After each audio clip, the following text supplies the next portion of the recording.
Dan Pfeiffer is the co-host of Crooked Media's Pod Save America. He's also the host of a new podcast, Polar Coaster, which is launching this week and will feature analysis on the latest polls and voter trends. Welcome, Dan. Thanks for having me. So, since you're the expert here, let's start with some polling. Over the weekend, the Wall Street Journal released a new poll with voters giving Biden the lowest job approval of his presidency at 37%. In a head-to-head matchup with Trump, Trump beats Biden 47 to 43%. Now, we know it is early. The poll also shows Trump continuing to dominate the Republican field with nearly 60% supporting him. That's not new.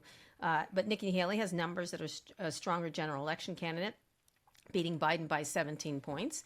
So talk to us about this latest one, because there's been a slew like this. It's early again. It is early, and there's been a consistent set of these numbers are all kind of in the neighborhood. Slight Trump lead, Biden under 40 approval rating, Trump advantages on the economy, immigration, crime, Israel, Gaza, with Biden holding an advantage on generally abortion and democracy and the civility, those sorts of issues.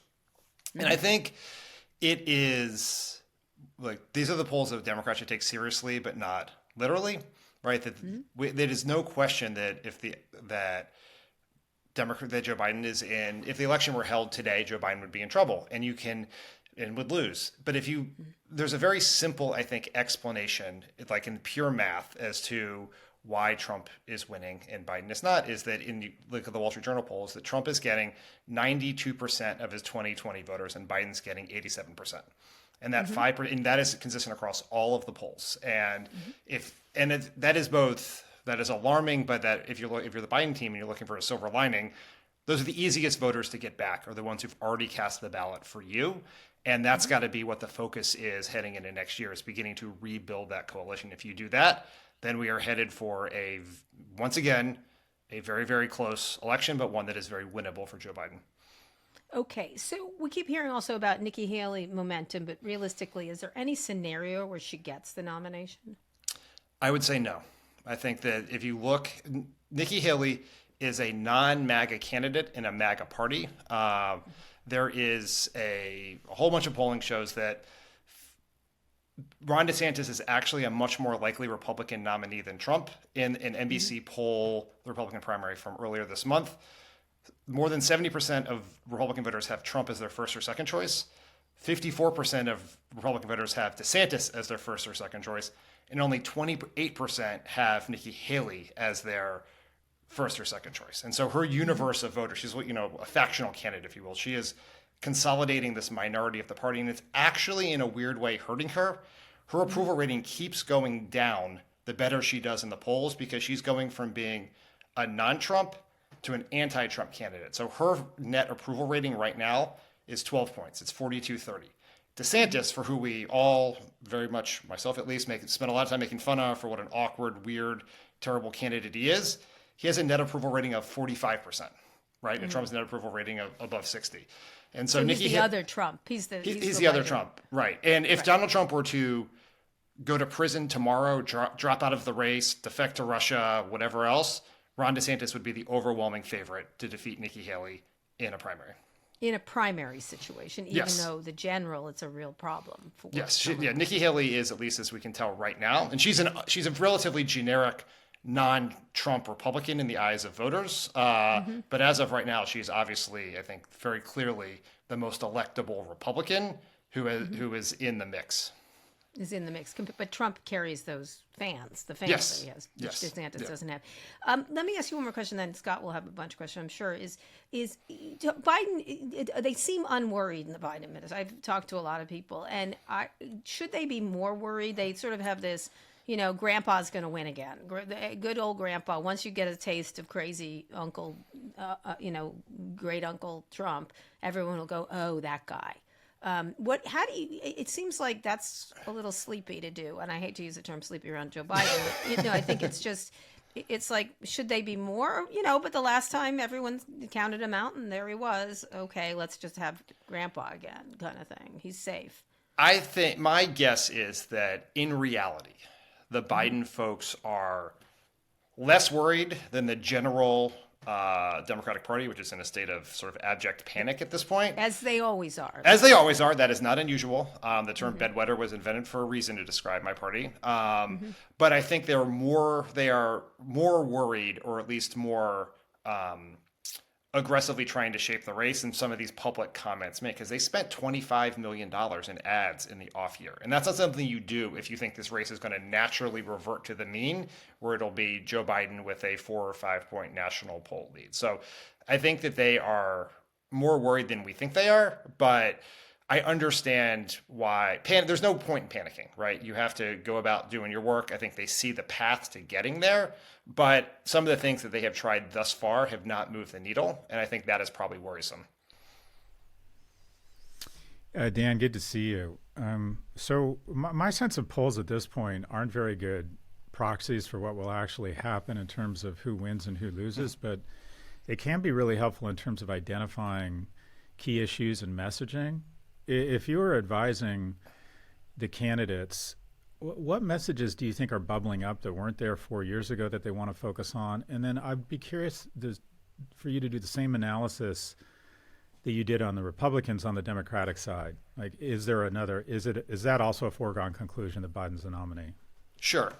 You're exactly right that the polls this far out have very little predictive value of what's going to happen, but they are essential for understanding. It's taking the temperature of where we are right now. And so, put us at, we talk all about polls, media polls, the ones done by the Wall Street Journal and the NBC, but the campaigns are doing all these polls at the same time. And from everything I hear, Democratic polls are seeing the exact same trends that we're seeing in the public polls. So everyone has the same analysis of where we are. And I think it's a couple of things that would be the advice I would give Democrats and Biden in particular here is one, and you can see them doing this already, is you have to make this more of a choice, right? In all of these polls, people are much more focused on Joe Biden than Donald Trump. And for a lot of voters, they haven't really thought about Trump at all since 2021, right? You see this in the NBC, New York Times Siena poll, the percent of voters who are concerned about Donald Trump's temperament has gone down since 2020. The percent of voters who think Donald Trump is unfit mentally for office has gone down since 2020. And so we have to focus the mind on the fact that Donald Trump is running and he is going to be the nominee and he has a very good chance of being president going forward. The second thing is on the economy. We have to stop, Democrats are in this debate of, well, people are unhappy, but the economy is great. And it doesn't really matter what the macroeconomic numbers say. It matters how people actually feel. And I think this is, I know you guys have talked this is a very, very strange economy for a lot of people and how they experience it. And so we have to shift jobs. The jobs numbers are a low priority for Americans right now. Their issue is not whether or not they're going to have a job. It is what the costs of goods are. It's not what the rate of inflation is. It's the price of things. And I think Democrats need to shift the framework more away from here's what we've accomplished, here's what all the progress we've made, and focus really hard, use what they've done as proof points for how they can lower costs and raise wages going forward, and do that in a very contrastive way with Trump. In all of these polls, a place where Biden has real strength is that voters think that Donald Trump and the Republicans are less on the side of the middle class and more friendly towards the wealthy and corporations than Democrats, and you want to draw that contrast. So it has to be a choice, not a referendum. It is a shift. That's right. There's also a lot of prognosticating about what a potential Trump second term would be, which is sort of the fear method of doing that. Trump had the town hall with Sean Hannity last week where he didn't exactly say no to abusing power in a second term, noting he would be a dictator only on day one, which you can do a lot in a day. You wrote about this in your newsletter, saying many of the responses to Trump's comments are playing right into his trap. Obviously, he's playing games. I mean, you can tell it by his smirkiness.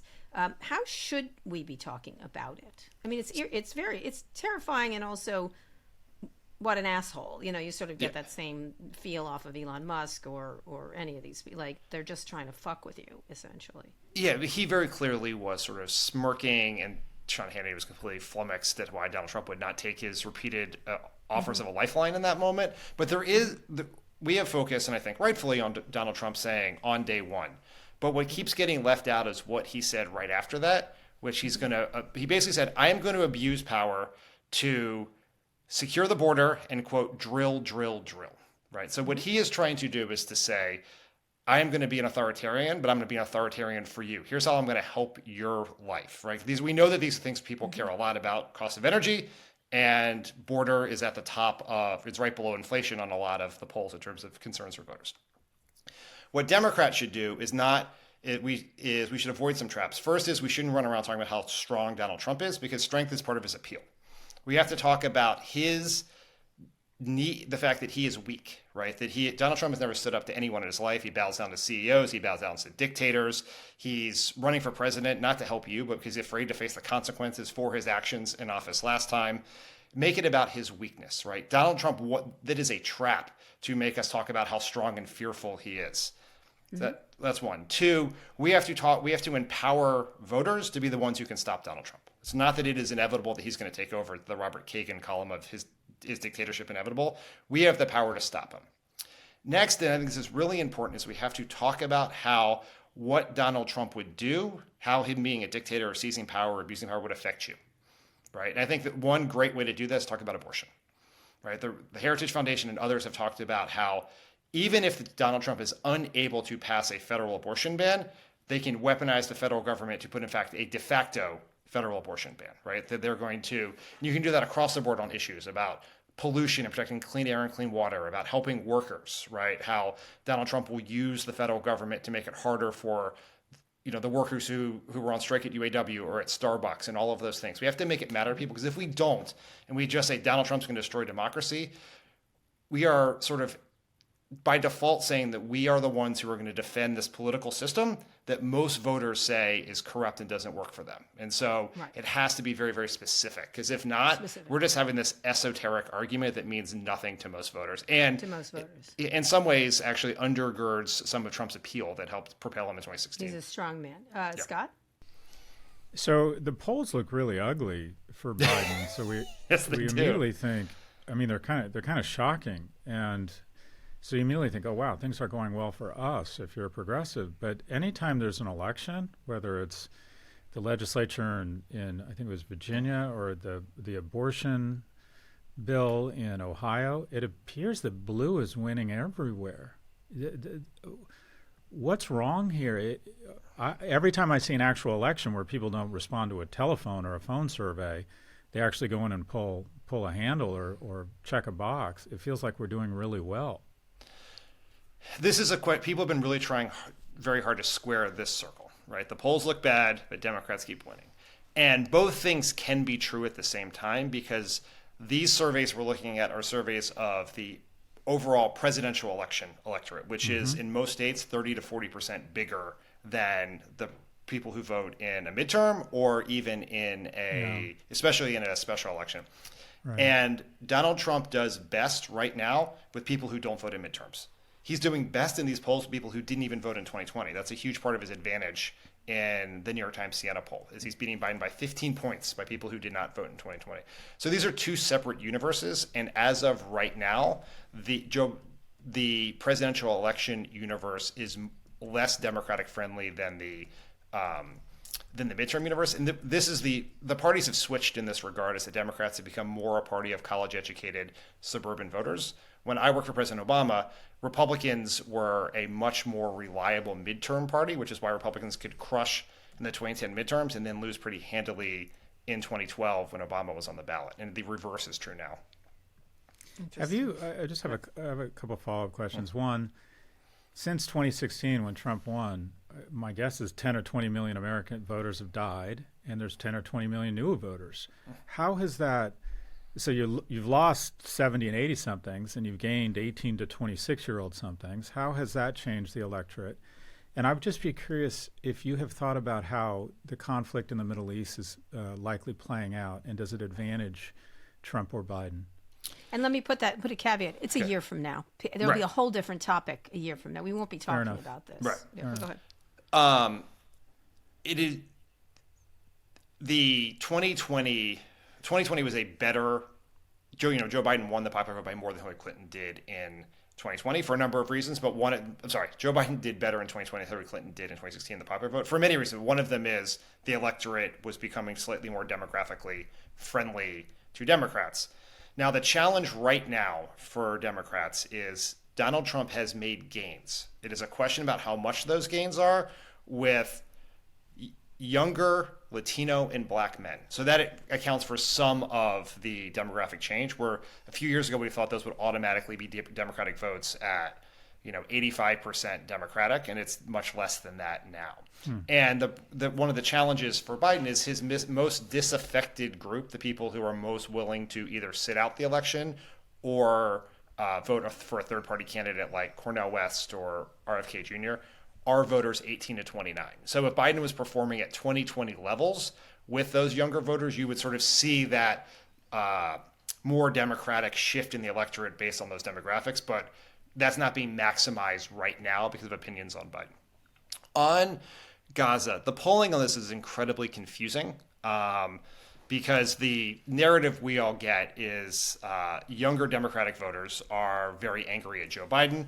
In the CBS News poll that came out on Sunday, the only group the group with the highest approval rating of Joe Biden on handling the Israeli Hamas conflict is voters 18 to 29. It's 50-50, and Joe Biden's underwater with all the other groups. They also asked people what to prioritize issues. Only 4% of voters put the Israeli Hamas conflict as a high priority for them. And so I think, really interesting. But it could have a real impact in some states like Michigan that have a very large Arab American population, and particularly Palestinians. And so it could be, if this were to remain, I think Kara's caveat's incredibly important, is if this still were at the top of the news a year from now or 11 months from now, then that's what the impact could be. Yeah. Recent history says these things tend to fade in the American mindset when they're happening abroad, and maybe that will be the case here. I don't know, but it's very possible, if not likely. I will say, talking to a lot of young people, they are irritated by Biden. They are for sure, and they don't think about Trump right now. But I think they've lived with only Netanyahu. That's why. That's I right. just feel That's like they exactly don't right. know anyone else, and so they don't like Netanyahu. But at the same time, I think once they get a taste of Uncle Crazy, I think they'll remind them of the same thing, especially around abortion. Abortion is a staying issue. It feels like Yes, it is, 100%. with women, especially. Even everyone says, "Oh, now they're done with abortion." I don't think women are done with that, putting protections in place, and I don't think they much like book. That's another thing I hear. It's like the book, all the meddlesomeness of the Republicans, especially the religious stuff from Mike Johnson, seems to stick in their craw. It seems lasting. Okay, Scott, last question. If you were to pick sort of a best or worst exogenous event for either candidate, what would it be? The best thing that could happen for Joe Biden and democracy would be Donald Trump being convicted in the January 6th trial. And for all the bad news, although I guess the good news for Donald Trump and all this polling is in that New York Times Siena poll, they actually asked people what would happen if Donald Trump was convicted, and only 6% of voters switched their vote away from Trump, but that 6% is enough to tip the election to Joe Biden. And I think we do not spend enough time talking and thinking about the very, very real possibility that Donald Trump will be sentenced to prison for multiple federal crimes 3 or 4 months before the election. And if that were to happen, that is I don't think we're fully anticipating what a big game changer that is. Could be, for sure. Yeah, that I would agree. I think people do change their mind on something. They're like, oh, maybe not, kind of thing. I don't know. Anyway, Dan, this is fascinating. Again, you have a new podcast. You are obviously on Pod Save America each week, but your new podcast, Polar Coaster. I'm just laughing at that. I'm sorry.